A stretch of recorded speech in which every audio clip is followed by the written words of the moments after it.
battle cries of anarchist rebellion, muffled by the soundproofed walls of a garden shed.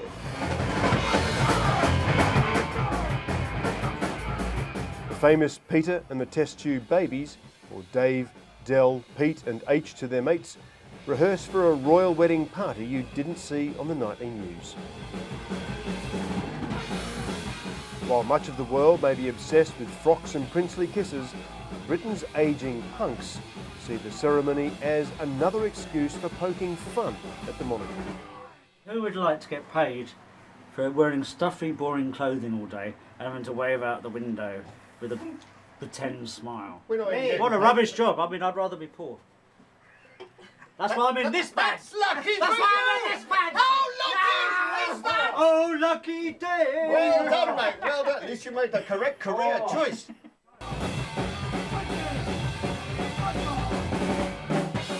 There's a time of austerity, so they say. Tighten your belts, we're all in it with you.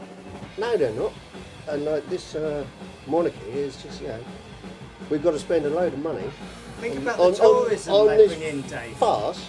They never chipped in to my 2 marriages, so why should my tax money go towards theirs when they're loaded? With a potential audience of 2 billion people, the world's big broadcasters are paying a fortune for the rights to make money from the wedding. Opposite Buckingham Palace is this specially built stadium for live camera positions to cover the couple's return to the palace. Tony Bradford-Smith is the site manager. It's generated approximately 3 times the media response that Charles and Diana's wedding generated, and the compound is about 3 times the size with 3 times the number of broadcasters here. It's from here the world's media broadcast the kiss on the balcony of Buckingham Palace. So how much is that worth? There is no typical average, and I couldn't divulge the figures anyway, I'm sorry. Can't you give me a per square metre?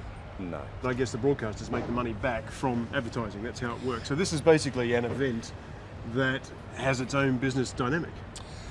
True.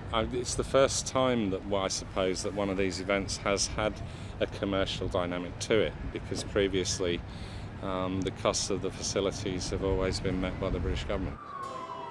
Like any royal wedding, this one has spawned the usual, rather tacky souvenirs. But dig deep enough and there are some crazily creative ideas. Royal wedding sick bags were dreamed up by budding artist Lydia Leith. It all started here, in the front room of her parents' house.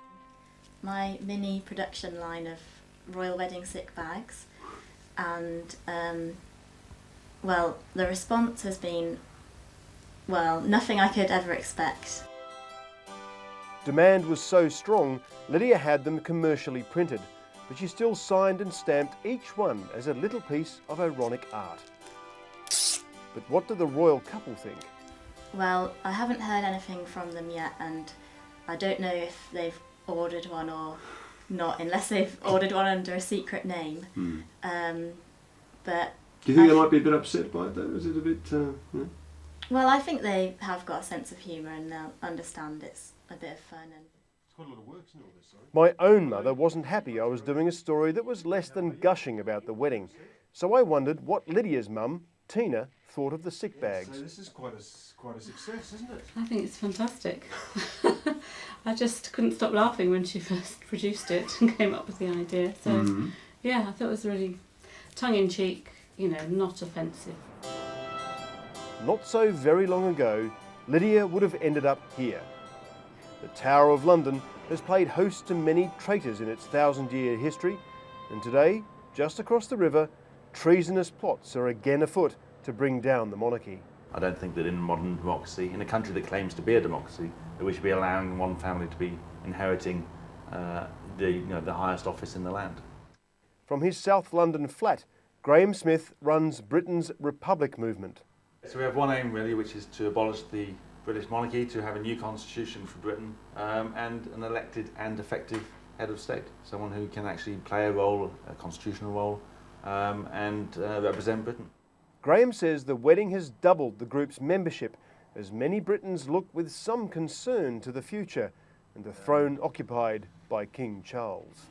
He's made it clear that he wants to be an active king, and he's already been an active prince. He gets involved in political issues, he lobbies ministers, and he now does so in complete secrecy. They've changed the law so that we have no access to finding out what lobbying he's doing, so we have no idea whether ministers are making decisions that they think are the right decisions, or because they're under pressure from Charles. He would, as king, have secret weekly meetings with the monarch. Secret in the sense they are unminted and there's no one else in the room. With government members?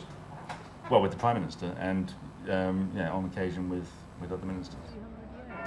Across the road from the Houses of Parliament and alongside Westminster Abbey, anti-war protesters have maintained a permanent peace camp for 10 years. But the sheer size of this event has meant that other causes have had to take a back seat. Barbara Tucker has lived here for 5 years and believes freedom of speech is under attack here, right at the heart of the wedding. With the greatest respect, it's got nothing to do with the royal wedding. Just that morning, Barbara had been in court where she was told to move off Parliament Square. This was her response. I christen this a public vote. Until the run-up to the wedding, there had been little pressure of this sort for the camp to move on. I'm breaching an injunction now. It doesn't take long for the law to arrive. Barbara, that's not your fence though, is it? No, because this is for public. I'm opening it for the people. The fences are illegal. Let's have it out in court. We have transport coming, so... Okay.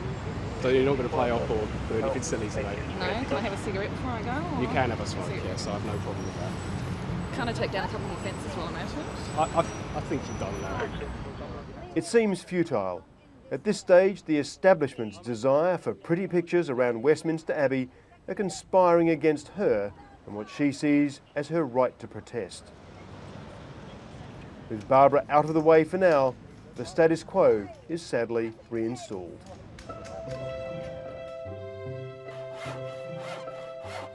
In his leafy South London garden, builder Dave Morse and his friend Chris Knight are busy building a special present for the royal wedding. Well, historically, the best way to get rid of monarchy is through the use of a guillotine, and so we're building one for the wedding. Down it goes, and the head comes off very cleanly. Slides down like this. Yeah, that's right. A full-on assault against the National Health Service, and all because apparently they can't afford these things. They can't afford, £10 an hour for a lollipop lady. Meanwhile, no expense spared for this couple's wedding. Which of the royals are you going to be executing? Well, top of the list, because we have done some straw polls on this, top of the list is the odious Andrew, the Queen's favourite son. Across town in the business district of Canary Wharf, I'd heard other free speech defenders were having a special meeting. It simply isn't good enough in practice. The George Orwell Society was announcing its shortlist of this year's best political writers, and to mark the event they held a debate. Is it time the monarchy ended? Lydia's sick bags helped set the tone. Writer Peter Hitchens spoke for the monarchy. My most fundamental question is why spit on your luck? Constitutional monarchies don't... On the opposite team, writer and academic Joan Smith. That's actually an argument for not voting at all. Who we have as head of state says something about a country's identity and its aspirations. Over glasses of a revolutionary's favourite tipple, I cornered both to find out more. Countries which have constitutional monarchies don't tend to have torture chambers and secret police forces, and that's not a coincidence.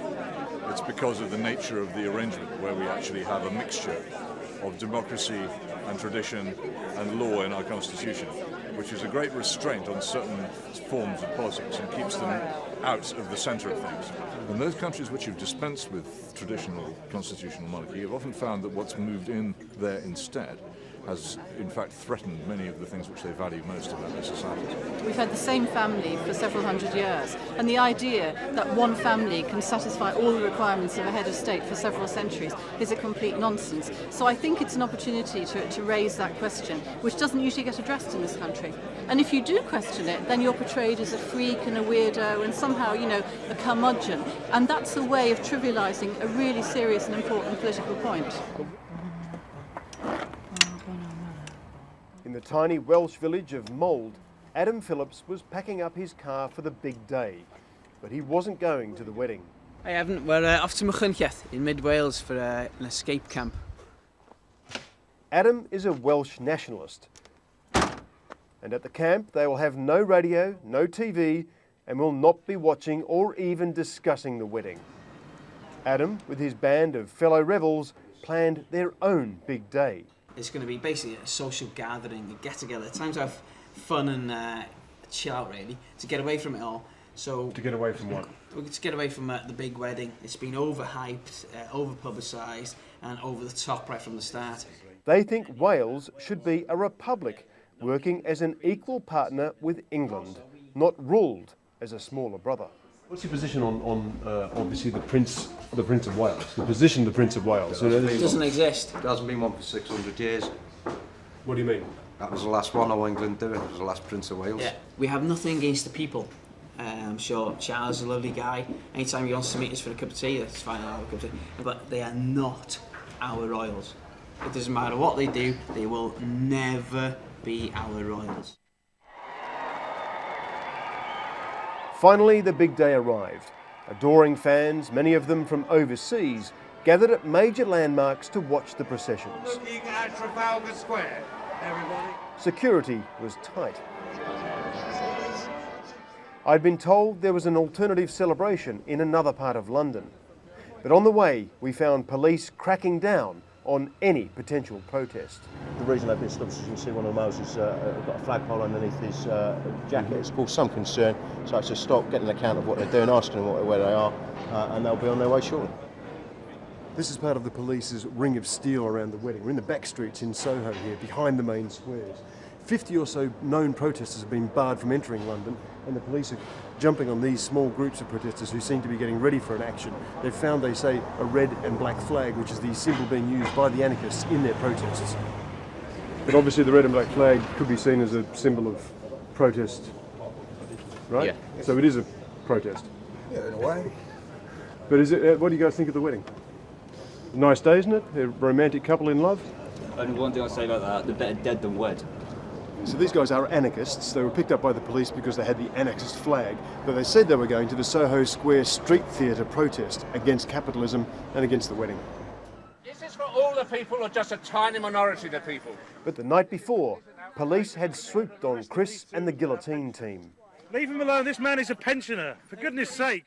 In response to the sterile ring of steel around the wedding, Chris's satirical street theatre was billed as a royal orgy with rumpy-pumpy and guillotine.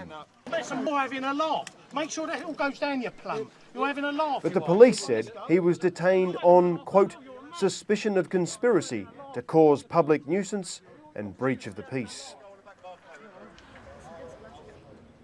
With the guillotine and its makers held at Her Majesty's pleasure, a few hardy supporters of satire did make it through the ring of steel. Mike Reddy was there the night before when Chris was arrested. Police just swooped in. They obviously had good intelligence in terms of who these people were. They obviously know Chris, they know Camilla. Patrick, who was our executioner, was dressed as an executioner, so he was easily recognisable. So the three of them were arrested. This was meant to be a joke, and the zombies were a parody of the thousands entranced by the royal pageantry. But even with a crowd this small, the police were taking no chances of any effective anti-monarchist actions. So it's now about 11:30. I think the wedding is well underway inside Westminster Abbey. But what's happening here in Soho Square is the groups of police are starting to gather around Soho Square, around this very small protest.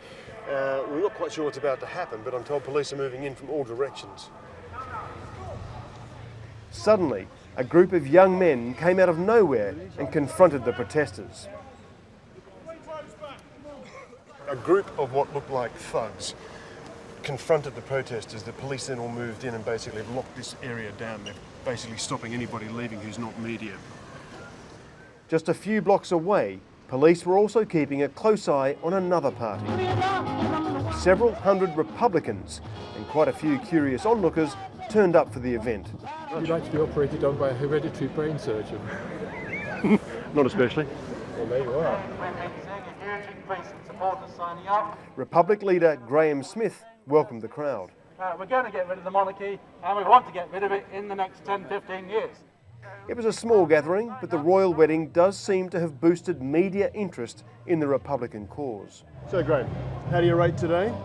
Yeah, really good. I'm really pleased with it. I mean, you know, I don't know how many people are, a couple of hundred maybe at any one time, maybe 300. Yeah, about 500, about 500 maybe. 500, yeah. Cool. So, yeah, no, I'm really pleased. So, a lot of press, a lot of media. A lot of media. I mean, clearly on these numbers, the Republic is some way off. But more may rally to the cause if protecting the image of a perfect wedding has indeed come at the cost of Britain's beloved freedom of speech or its right to lampoon its leaders.